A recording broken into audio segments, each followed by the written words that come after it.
पढ़ लिया है कि केमिस्ट्री की डेफिनेशन, स्ट्रक्चर, प्रॉपर्टीज, कंपोजिशन, ये सारी चीजें हमने पढ़ ली हैं।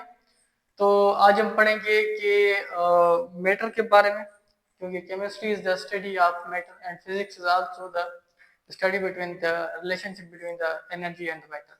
तो अब हम पढ़ेंगे मैटर के बारे में कि व्हाट इज मैटर। तो फिलहाल बेसिक कॉन्सेप्ट चल रहे हैं हमारे, फिर हम फिजिक्स की तरफ रुख करेंगे। सबसे पहले हम पढ़ेंगे कि व्हाट इज मैटर। देखें इसे हम ऐसे डिफाइन करते हैं मैटर को कि anything that has mass, mass and space is called matter. देखिए हर वो चीज जिसमें वजन हो और वो अपनी जगह ले, वो क्या होता है? मैटर होता है। ठीक है, जैसे आपको एग्जांपल दूं, जैसे मेरे पास ये मार्कर है, ठीक है, इसमें क्या है? वजन भी है, ये देखें थोड़ा वेट है इसका, और ये अपनी क्या लेगा? जगह लेगा। ये देखें जब मैं इसको अपने हाथ पर रखूंगा तो ये देखें ये अपनी कुछ स्पेस ले रहा है इसमें, तो ये भी क्या है? मैटर है। जैसे हमारा बुक होती है, पेन्स होती है, सारी चीजें क्या है? मैटर है। As a humans we are also matter. अच्छा देखें कायनात में हर चीज क्या होती है? मैटर होती है। ठीक है, हर चीज जो भी है कायनात में, इस यूनिवर्स में, सारी चीजें मैटर है। पर दो चीजें ऐसी हैं वो क्या है? मैटर नहीं है। ठीक है, आपको वो दो चीजें आप मुझे बताएंगे कि वो कौन सी दो चीजें हैं जो मैटर नहीं। ठीक है, वीडियो को पॉज करके कमेंट्स में लिखें कि वो दो कौन सी चीजें हैं जो मैटर नहीं है। उन दोनों को छोड़कर कायनात में बाकी सारी चीजें क्या है? मैटर है। तो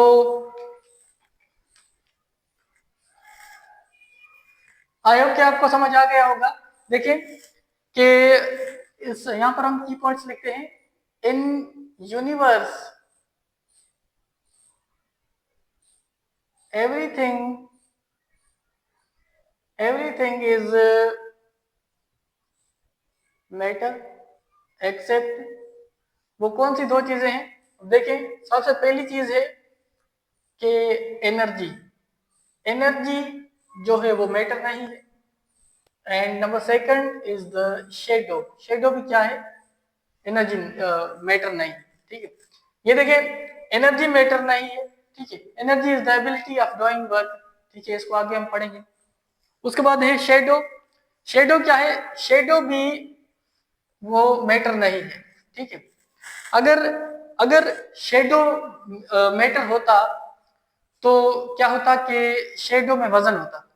शेडो में अगर वजन होता तो हमारी ये बिल्डिंग्स की जो शेडो होती है हमारे ऊपर, ये तो हमारा जो है ना मतलब जूस निकाल के रख के देते। ठीक है, अगर शेडो में वजन होता तो अगर कोई आदमी किसी दूसरे की शेडो पर चढ़ता तो वो कहता भाई मेरे शेडो से जो है ना दूर हटो, मेरी शेडो को भी जगह दे। ठीक है, this is the difference between these are the two exceptions that are not matter। तो अब हम पढ़ेंगे कि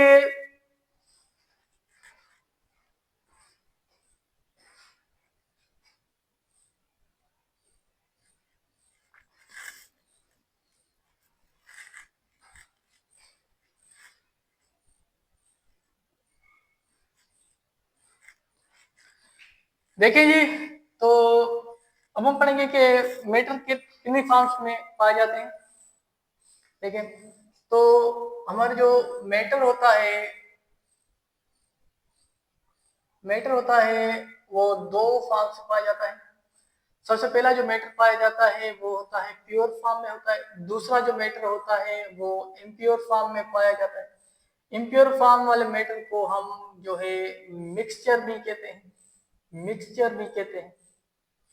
ठीक है, अच्छा प्योर फॉर्म में मैटर कैसे पाया जाता है ये देखें। इसमें या तो मैटर जो होता है एलिमेंट्स की फॉर्म में पाया जाता है, या तो मैटर जो है कंपाउंड्स की फॉर्म में पाया जाता है। अच्छा देखिए एलिमेंट्स जो हैं उनमें जो है एलिमेंट्स हैं जो उनमें 115 एलिमेंट्स जो हैं वो क्या है, आर्टिफिशियली, जिन्हें हम आर्टिफिशियली लेबोरेटरी में एलिमेंट्स को तैयार करते हैं। वो जो 92 एलिमेंट्स हैं, 92 एलिमेंट्स हैं, 92 एलिमेंट्स जो हैं वो क्या है, नेचुरली पाए जाते हैं, नेचुरल एलिमेंट्स होते हैं। ठीक है, अच्छा 92 जो एलिमेंट्स हैं नेचुरल एलिमेंट्स हैं, उनके 3 टाइप्स हैं। ठीक है, 3 कैटेगरीज में उनको डिवाइड किया जाता है। सबसे पहली कैटेगरी है मेटल्स है, नंबर सेकंड नॉन मेटल्स,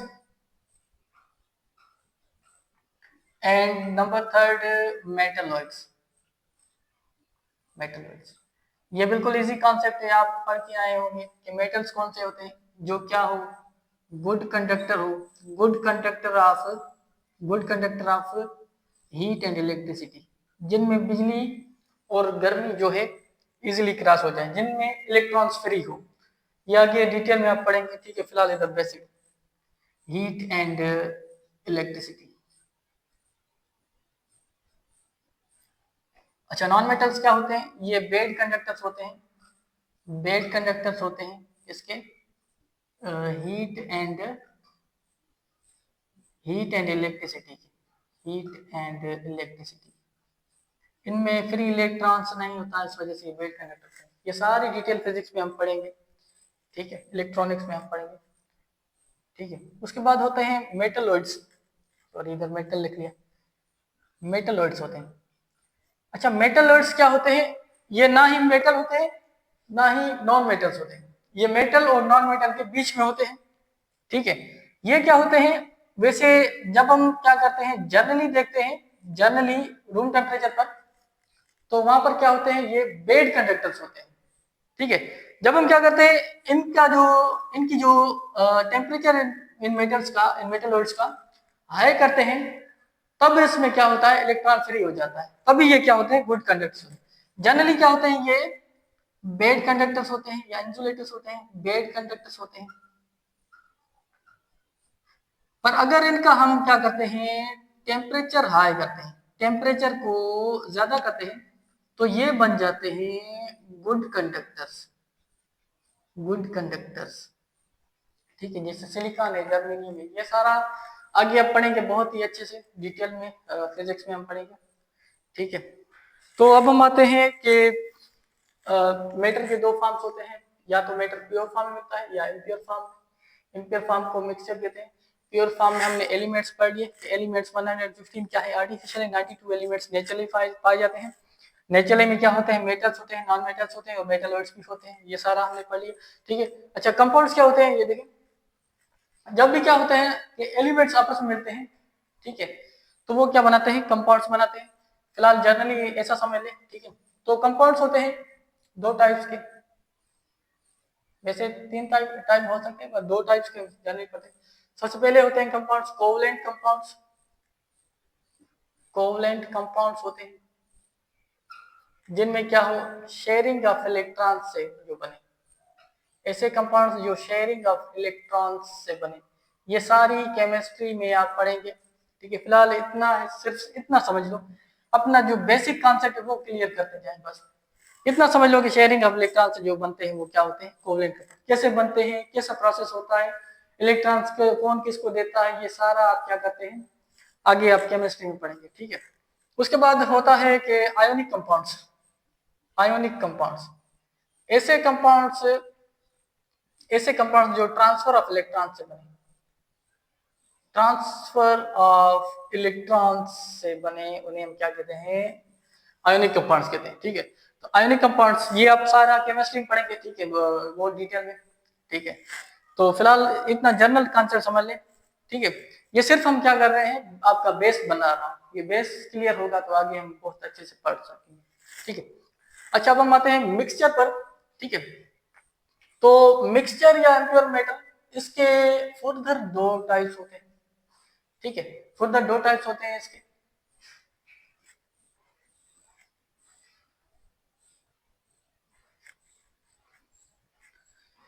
इसके 2 टाइप्स होते हैं। ठीक है, ये देखें, या तो ये होते हैं होमोजीनियस मिक्सचर, होमोजीनियस मिक्सचर, या ये होते हैं हेट्रोजीनियस मिक्सचर,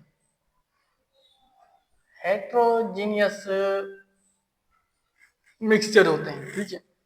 अच्छा, होमो होमो लफ्ज हम यूज करते हैं सेम के लिए, होमो मीन्स सेम, ठीक है, जिसका जीनस सेम हो उसे कहते हैं हम होमोजीनियस। तो ये कैसा मिक्सचर होता है? ऐसा मिक्सचर जिसमें क्या हो, हमें ये पता ना चले कि सोल्यूट कौन है और एंड सॉल्वेंट कौन है, सोल्यूट एंड सॉल्वेंट कौन है। सोल्यूट और सॉल्वेंट क्या होता है, इधर देखें, इधर थोड़ा फोकस करें, ये देखें। सपोज करें हमारे पास ये एक क्या है, पानी की गिलास है।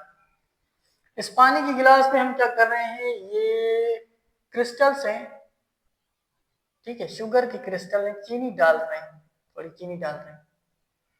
चीनी को हम साल्ट में, इसमें वाटर में डाल रहे हैं, तो फिर हम क्या करेंगे, इसको थोड़ा घुमाएंगे तो ये चीनी क्या हो जाएगी, बिल्कुल इसमें गल जाएगी, ठीक है। तो इधर जो सॉल्वेंट होगा वो वाटर होगा, सॉल्वेंट मतलब ऐसी चीज जो किसी और चीज को गलाए, और जो सॉल्यूट होगा वो क्या होगा, शुगर होगा, शुगर क्या होगा इधर, सॉल्यूट होगा। This is the difference between the solute and the solvent. आगे बहुत ही कॉन्सेप्ट ये डिटेल में है, आप उधर पढ़ेंगे, ठीक है। This is difference between the solute and the solvent, ठीक है। तो होमोजेनियस मिक्सचर क्या होता है, ऐसा मिक्सचर जिसमें हमें ये पता ना चले कि सॉल्यूट कौन है और सॉल्वेंट कौन है। जैसे हम इधर देख रहे हैं कि इधर जब हम क्या करेंगे, चीनी इसमें डाल देंगे, जब उसको घुमाएंगे चम्मच को, तो चीनी क्या हो जाएगी, बिल्कुल ही चीनी क्या हो जाएगी, बिल्कुल ही पानी में क्या हो जाएगी, मिल जाएगी, ठीक है। फिर हमें जो है ये पता हम नहीं लगा सकते कि जो है चीनी कहाँ गई, चीनी गुम हो जाएगी। तो this is the difference between the solute and the solvent. उसके बाद हेट्रोजीनियस मिक्सचर क्या होता है, heterogeneous, hetero means different, genius means genes, different. तो ऐसा मिक्सचर जिसमें हम ये पता लगा सके कि सॉल्यूट कौन है और सॉल्वेंट कौन है, जिसमें हमें ये इजीली पता चल जाए कि who is the solvent, which is the solvent and which is the solute, ठीक है। इसकी एग्जांपल ले। अच्छा, इसमें एक पॉइंट है कि इसमें जो सॉल्यूट सॉल्यूट पार्टिकल्स होते हैं ना, वो तकरीबन ग्रेटर देन 1 नैनोमीटर भी हो सकते हैं, इक्वल टू 1 नैनोमीटर भी हो सकते हैं। मैक्सिमली जो मैक्सिमम होते हैं वो ग्रेटर देन 1 नैनोमीटर होते हैं सॉल्यूट पार्टिकल्स इसमें हेट्रोजेनियस मिक्सचर में। एग्जांपल है, सपोज करें हमारे पास ये पानी है और ग्लास ऑफ वाटर है, इसमें ये पानी है। जब हम क्या करेंगे, ये हमारे पास क्या है, रेत है, सैंड है हमारे पास। इस रेत को हम क्या करेंगे, इसमें डालेंगे किसमें, वाटर में। तो रेत के जो पार्टिकल्स होंगे वो इसमें कभी नहीं घुलेंगे, ठीक है। जैसे चीनी गुम हो गई थी, रेत के पार्टिकल्स क्या होंगे, इसमें डिजोल्व नहीं होंगे, ठीक है, इसमें नहीं गलेंगे। इस वजह से ये क्या होगा, इधर ये पार्टिकल्स जो है इधर ही नीचे जो है सेडिमेंटेशन हो जाएगी इसकी, ठीक है। फिर हम इजीली डिफ्रेंशिएट कर पाएंगे कि इसमें जो सॉल्यूट होगा वो क्या होगा, रेत के पार्टिकल्स होंगे, और सॉल्वेंट क्या होगा, वाटर। एक सवाल आपसे पूछता हूँ, ठीक है, बाउंसर सवाल है, ठीक है, इतना इजी है बिल्कुल इतना।